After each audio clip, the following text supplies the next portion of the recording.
My name is Andrey Illarionov. I'm Senior Fellow at the Center for Global Liberty and Prosperity here at the Cato Institute. Before I joined Cato Institute, I spent most of my time back in Russia, in my native country, and I held several positions in educational areas. I was in the university, I was professor, assistant professor, but after that I joined government service. I've been advisor, economic advisor to a number of the Russian governments and prime ministers. My last position was economic advisor to then and now President of Russia. So now I am not advisor, but that person was then also President of Russia, so I was advising him on economic issues for 6 years, from year 2000 to year 2005.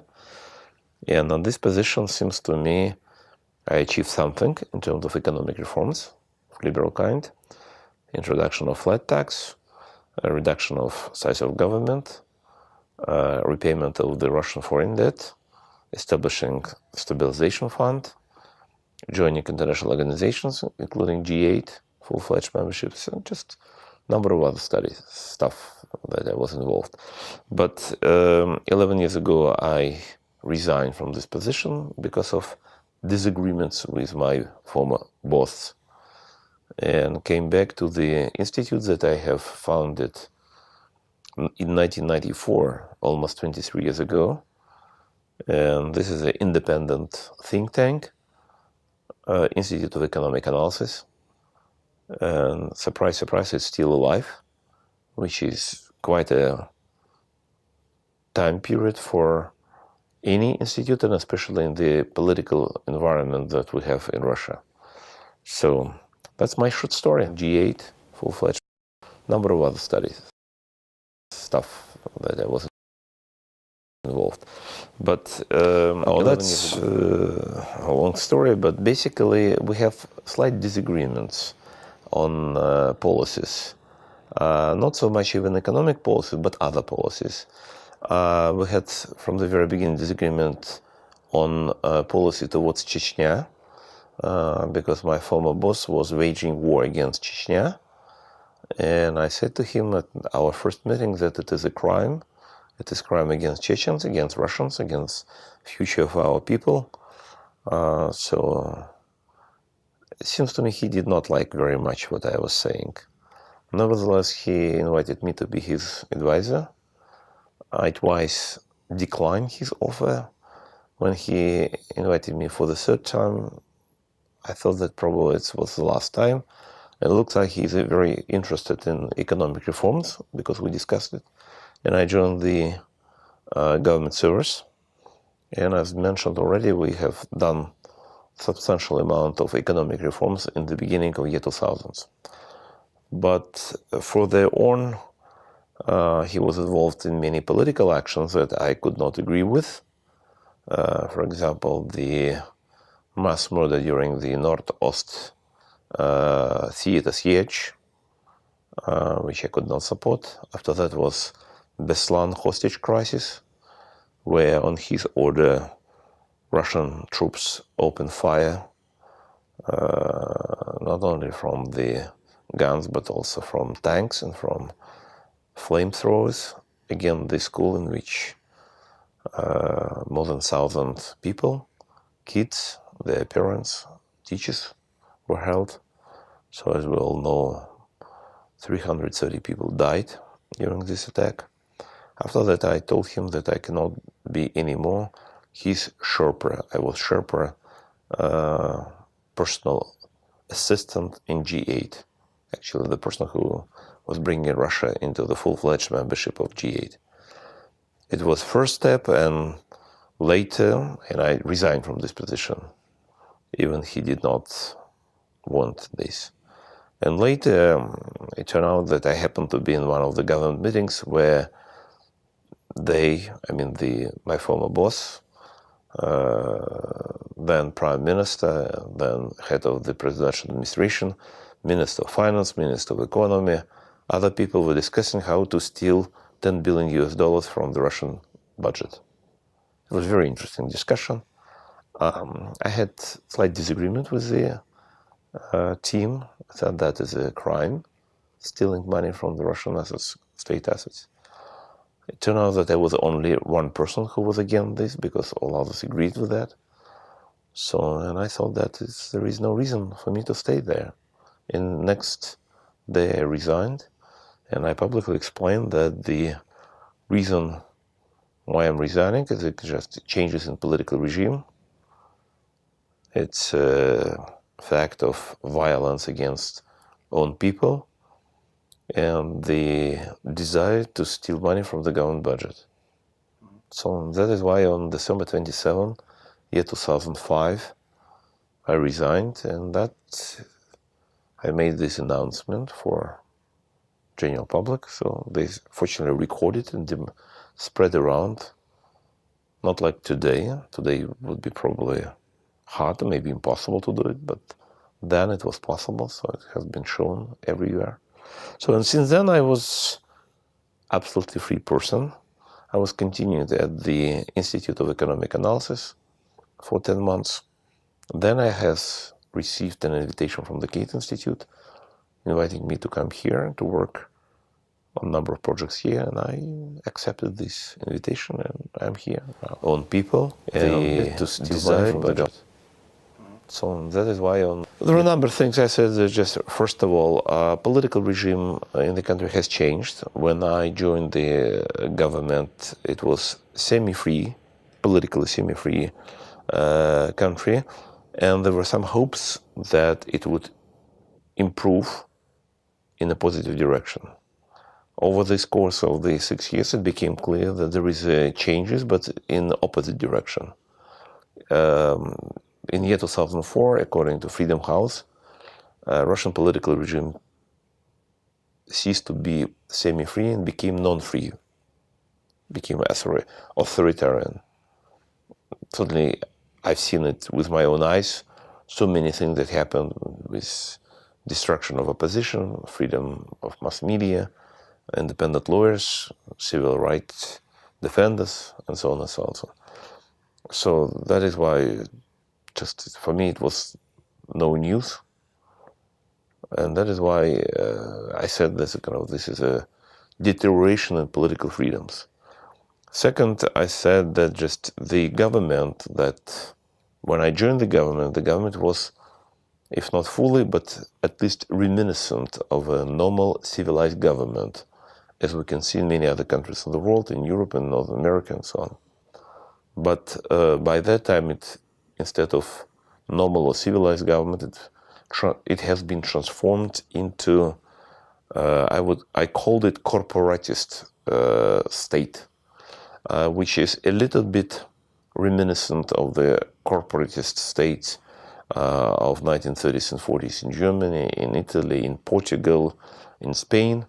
But in the Russian case, it has a particular feature, because the corporation that owned the state was the corporation of the former officers of secret police, KGB, now FSB.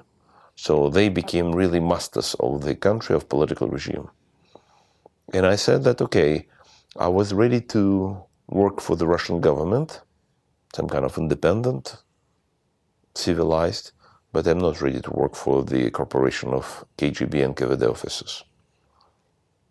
And third, I said, okay, all these cases of political harassment and political violence, like Nordost, like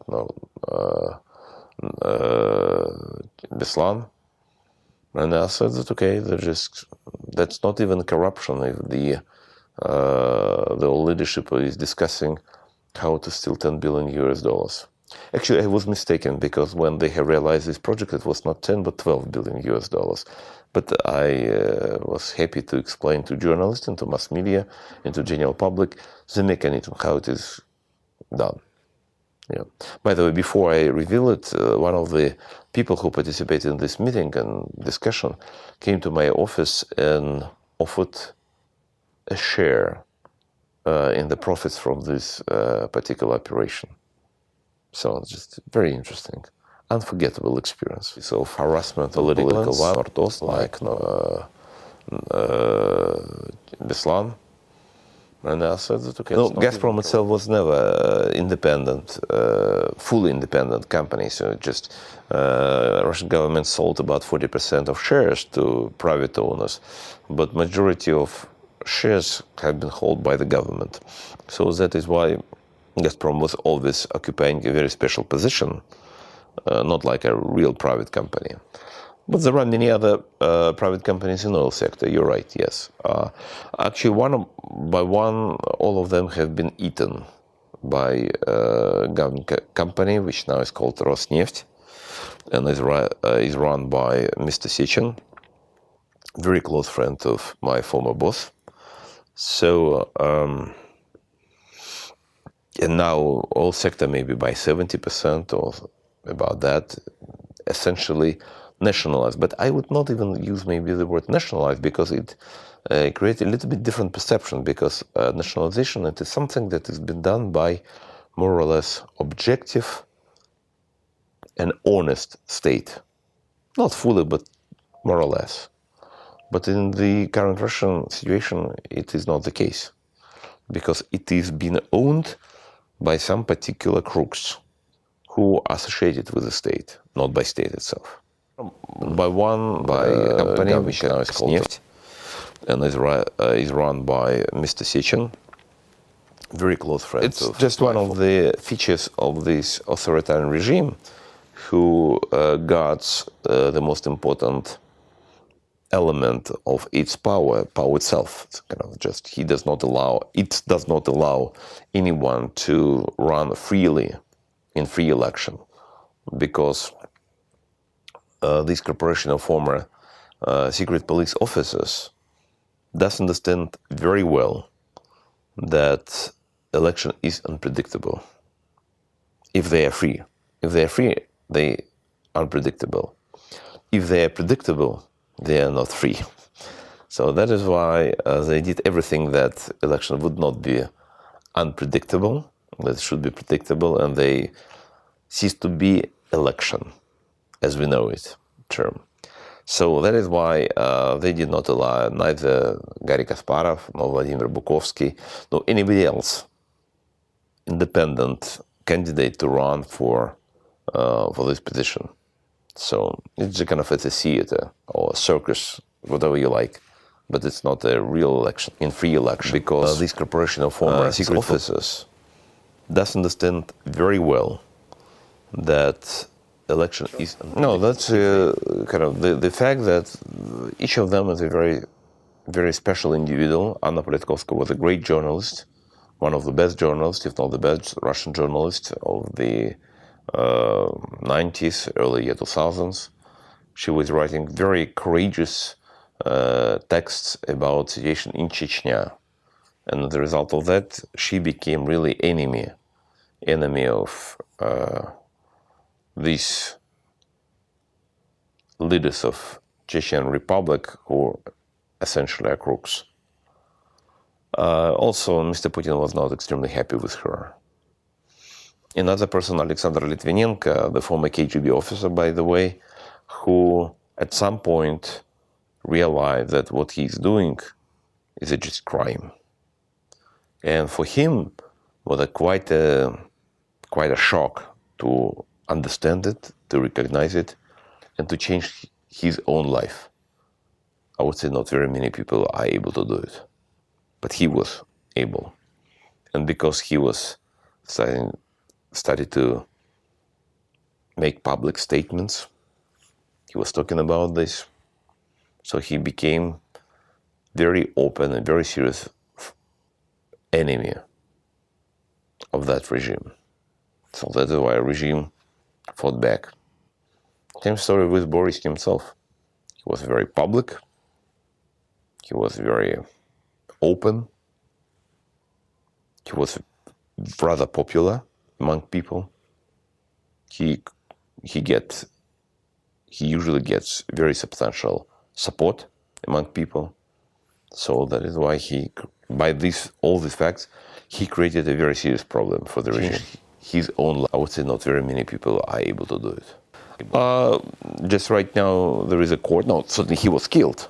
and it's a fact of life. But there is now court hearings which has demonstrated that the attempts to hide and kind of to put all investigations onto the wrong trace, very visible. So definitely he was killed. Very open, rather among people. He usually gets. In Georgia was a very important and very interesting experience because Mikhail Saakashvili, who became the president of Georgia, he studied very ambitious program of reform, economic, political, legal, in area of geopolitics, kind of in the positioning of the country among the existing general forces like the West or East. Surprise, surprise, he succeeded. Not very many people were able to achieve such a tremendous results like him.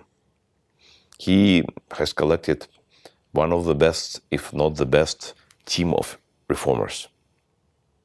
That's great. It's really great. And fortunately, I spent some time in Georgia. I traveled, and I was able to see with my own eyes what has been achieved in Georgia. That's really impressive. And certainly the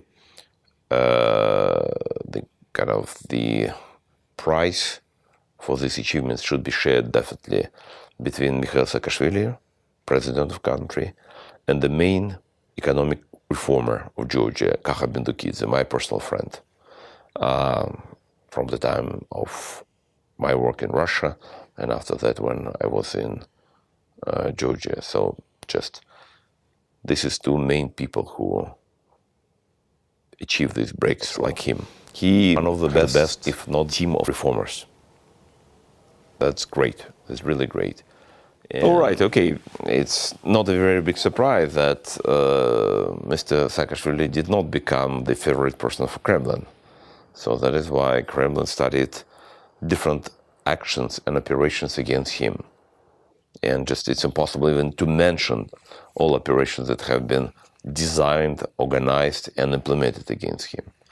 Finally, when all of them failed, so they started open aggression. And in the year 2008, Russian army intervened into the English affairs, Georgian affairs, and Russian troops crossed the border, occupied substantial portion of Georgian territory, cut the territory of the country in two. But it's also interesting that this small country, not very rich,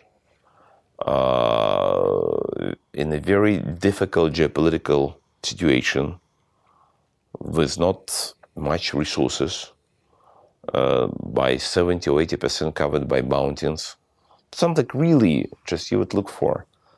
They withstand this attack, this intervention, this aggression. And the fall in GDP in the year 2009 as a result of this aggression was 3 times less than in Russia, who attacked this small Georgia. That's unbelievably convincing demonstration of the strength of freedom, because the policies that have been implemented by Mikhail Saakashvili and Cato Institute were policy of freedom. This is probably the most modern version of the libertarian policy that ever been implemented in any country. And one of the documents definitely is worth to be put on the same level as Magna Carta or Bill of Rights or Lubeck Law or Kulm Law or Magdeburg Law, some kind of really documents of extraordinary human achievements in terms of the freedom and in terms of defense of rule of law. This is a special law on economic freedom that became so-called organic law, part of the constitution in Georgia, that established main principles of economic freedom policy and economic freedom institutions in Georgia, and also established some particular limits, like the absolute ceiling for government taxation, government expenditure, government budget deficit, government debt. It also stipulated very important rules, principles of behavior, what government cannot do, not what government can do, but what government cannot do. This is a really extraordinary document. So I'm really glad that I partially had also some impact on my friends and colleagues and somehow participate in this business. But this is really one of the outstanding achievements of all humanity, along with the documents that I've mentioned before. Established of economic freedom policy in Georgia, and also established some particular limits, like the absolute ceiling. If we will be talking about the Kremlin approach towards Maidan, not about what Ukraine was doing or Ukrainian people were doing, because we know that was a dignity revolution of dignity. They were some kind of throwing very corrupt authoritarian regime of Yanukovych.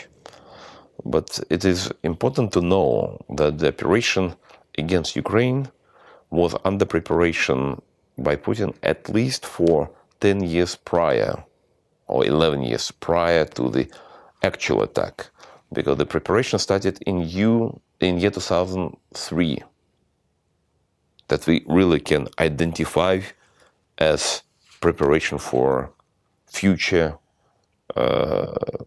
military operation. Do you have any evidences of? Oh yes, yes. I made a special presentation and I've written extensively on this, reconstructing preparation for war against Ukraine. As for example, the war against Georgia, that war was under preparation for 9 years, from 1999, and it has been finally realized in year 2008. War against Ukraine, at least as I was able to identify actions, the preparation started in year 2003. So that is why 11 years before the actual military operation. So it gives us, first of all, very important element of understanding that it was not ad hoc decision because something happened in Kyiv or something happened in Tbilisi. No, that was a very long-term projects with a very clear purposes. And they were under preparation for a long period of times, and it has been realized when the situation became convenient for Putin, when he was able and thought that he would attack with a minor cost for him. So that's important to have in mind. And certainly one more element should we keep in mind. In both countries, in cases of Georgia and Ukraine, both countries were attacked because they were moving to more freedom, to more economic freedom, to more political freedom, to more civil freedom, to more close cooperation with the West. Even with the West, not without flaws, but definitely among those options available, that is best one times. And it has been realized the situation, nothing at all. Thank you very much for your question, because it is very well known that in year 2000, year 2001, year 2002, Mr. Putin several times said, both privately and publicly, that the purpose of the Russian government is to join NATO. And Putin several times repeated this statement even later. So that is why NATO did not create any problem for membership in NATO, nothing. And in year 2004, when Estonia, Latvia, Lithuania joined NATO, there was not a single word from Moscow, something that Moscow would disapprove or would say, okay, we don't like it. It did not exist. Nothing at all. Thank you very much for your question, because it is very well known that in year 2000, year 2001, year 2002... Oh, come on, just we probably should not waste time on such a absolutely...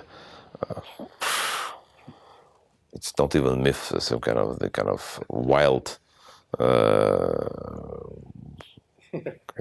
wild dreams. Just that has nothing with reality. So, As we have seen, NATO was not been able even to react to the occupation of Crimea and to attack an occupation of part of the Georgian territory. There was no any statement or any, even statement is not important, NATO is a military alliance, but they did nothing. So, but in one case, Mr. Bush tried to defend Georgia and he succeeded because of intervention of Bush. But in the case of Mr. Obama, Obama did not want to defend Ukraine. So that is why this war continues for almost 3 years. We probably should not waste it. It's not even myth, some kind of the kind of wild. The aim, long-term aim of Putin is very clear. He wanted to control Ukraine through these republics. That was his purpose. So far it is not so successful, but he does not give up. He hoped that at one day or one night his time would come. Yeah, but it seems to me it is a long process. But at the very end, it's absolutely clear. Both Crimea, Sebastopol, and Donbass are occupied territories, and sooner or later will be returned back to Ukraine. Just no doubt.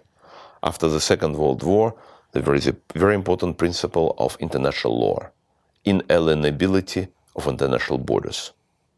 And it has been formulated and signed in many, many documents. And Russia is one of the participants of all these documents. Through this, that was his purpose. So far it is not so successful, but he does not give up. All right. Hope.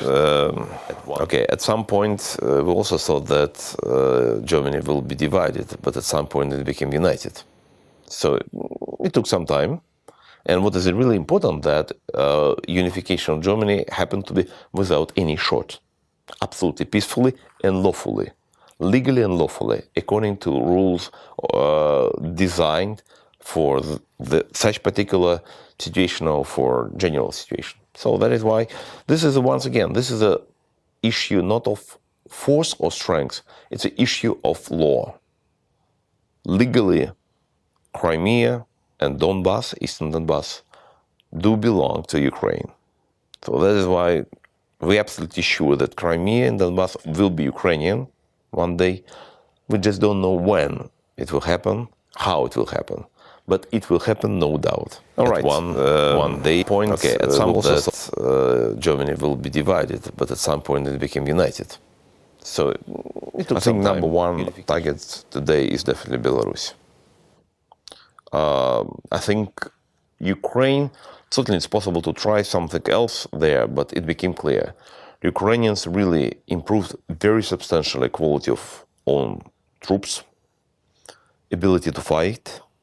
Spirit is very high, and that's why I don't think that Putin would seriously would organize a new large-scale advance on Ukraine. Small skirmishes, almost definitely. Big advance, I doubt it. As for Baltics, it is a little bit risky. Maybe not even a little bit. It's quite risky. Because certainly NATO is a sleeping dragon, but still dragon. And when this dragon is being awakened or woken, so this dragon can be rather dangerous. So that is why it's rather hard to imagine that Putin would risk so much for almost nothing. And the very separate story is Belarus. Belarus does not belong to any alliance, neither to NATO nor to Eastern Bloc or any other bloc. And this is very attractive for Putin. In his concept, Belarus is a part, or Belarusians are part of the Russian people, along with Ukrainians. Certainly he wanted to start with Ukrainians, but he failed. Now he would try to do it with Belarusians, and would try to maybe to repeat this approach against Ukraine. But now Belarus definitely is number one priority. So that is why hard to imagine much risks of nothing. And the very separate story is Belarus. As for Belarus, first of all, there is a very important ideological reason, because from the point of view of ideology, and Putin has repeated many, many times, he does not consider the very existence of three Slavic people: Russians, Ukrainians, and Belarusians. He always said that's the only one nation. And he does not even specify what makes different. Just, it does not exist for him. He says, okay, this is the one nation, and this one nation should live under the same roof. It's very familiar, actually, for many Europeans. We have heard it, and we know how it happened. So when he's just repeating, okay, Russians, Ukrainians, Belarusians are the same people, anybody who can hear these statements should start to worry about Ukraine and Belarus. But because Ukraine already started to defend itself and does it reasonably well and reasonably successful, the remaining element of this formula is Belarus and Belarusians. So that's, first of all, ideological reason. Second is so-called material military. Last summer, there was a special decree by Putin, by which he has recreated the first GAT tank army. This is the largest military unit that we could think of that did not exist for last 25 or 30 years. And this is really some kind of the hit army, the army of advance, army of attack. And the location of all these units, all these tank divisions of the first GAT army, oh, big surprise, all of them on highways leading to Belarus. Just on all these highways. Some of these divisions are located just in 1 or 2 hours drive from Belarusian border. What a big surprise. Third, this is propaganda. Over the last several weeks, Russian propaganda has changed its attitudes against Belarus, against Belarusian people. And they're trying to create negative feelings towards Belarusians. That's a very clear sign that it's not only theoretical preparations, it's not only something remote, it's something that is coming up. And we also know that big maneuvers, military training is going to happen in Belarus this summer with a heavy participation from the Russian services. So we can only make our own judgment when it might happen. Some of these divisions are located in 1 or 2 hours from Belarusian border. What a big surprise. Third, this is propaganda. No, I would say the most important factor would be political factor, because next year we are going to have so-called election, in quotation marks, presidential election. And in previous times, at least 1 year, maybe a year and a half before election, Kremlin already would come with ideas, with ideology, and with slogans. At some point, they call for fighting Chechens, another fighting oligarchs, after that fighting Americans, Westerners, fighting orange forces or some kind of democratic forces in Ukraine, Georgia, and so on. Now, after almost everything has been chosen already and has been tried, so they would try to repeat the success, the so-called success of occupation and annexation of Crimea, but now with Belarus. This is kind of the rather obvious target for their attack. Previous times, 1 year before election, Kremlin already would come with ideas, with ideology, and with slogans. I think 2 years ago, or 2.5 years ago, that was a real possibility. But since then, Baltic countries themselves, NATO, have substantially improved ability to defend themselves. And now, just many people, including even this new administration, have said that, okay, they're ready to defend Baltics. I doubt it that Putin would risk intervention to Baltics at this moment. But now with Belarus, this is kind of obvious target for their attack. Previous times, no, Mr. Zhirinovsky plays a very important role, because when it is necessary to test water, and it is not comfortable for Mr. Putin and somebody from Kremlin to express this idea publicly, so he or they would call Mr. Zhirinovsky to perform this business for them. So, and he's fulfilling very artistically, I would say, just a la Hollywood. So that is why we keep him for this very particular special position, just to check people's views, test the waters at this moment. But now with Belarus, this is kind of rather obvious target for their attack. Certainly I know him, I saw his presentations many times. Okay, so he's a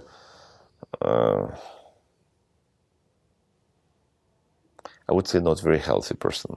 So they would call Mr. Zhirinovsky to perform this business for them. So, and he's fulfilling very artistic. As we know from sociology of those people who were on Maidan and who died on Maidan, they do represent almost all regions of Ukraine. It's quite impressive that not only Western Ukraine, not only Central Ukraine, not only Kiev, which obvious, did send people, did send boys and girls on Maidan, but there were a lot of people from Donbass, there was a lot of people from Crimea. So that is why it's not an issue of whatever nationalism, because there were Ukrainians, Ukrainian-speaking Ukrainians, Russian-speaking Ukrainians, Russian-speaking Russians. Moreover, there were some Georgians who came from Georgia, Belarusians, and some Russians who came from Russia to Maidan to defend this course against the corrupt government.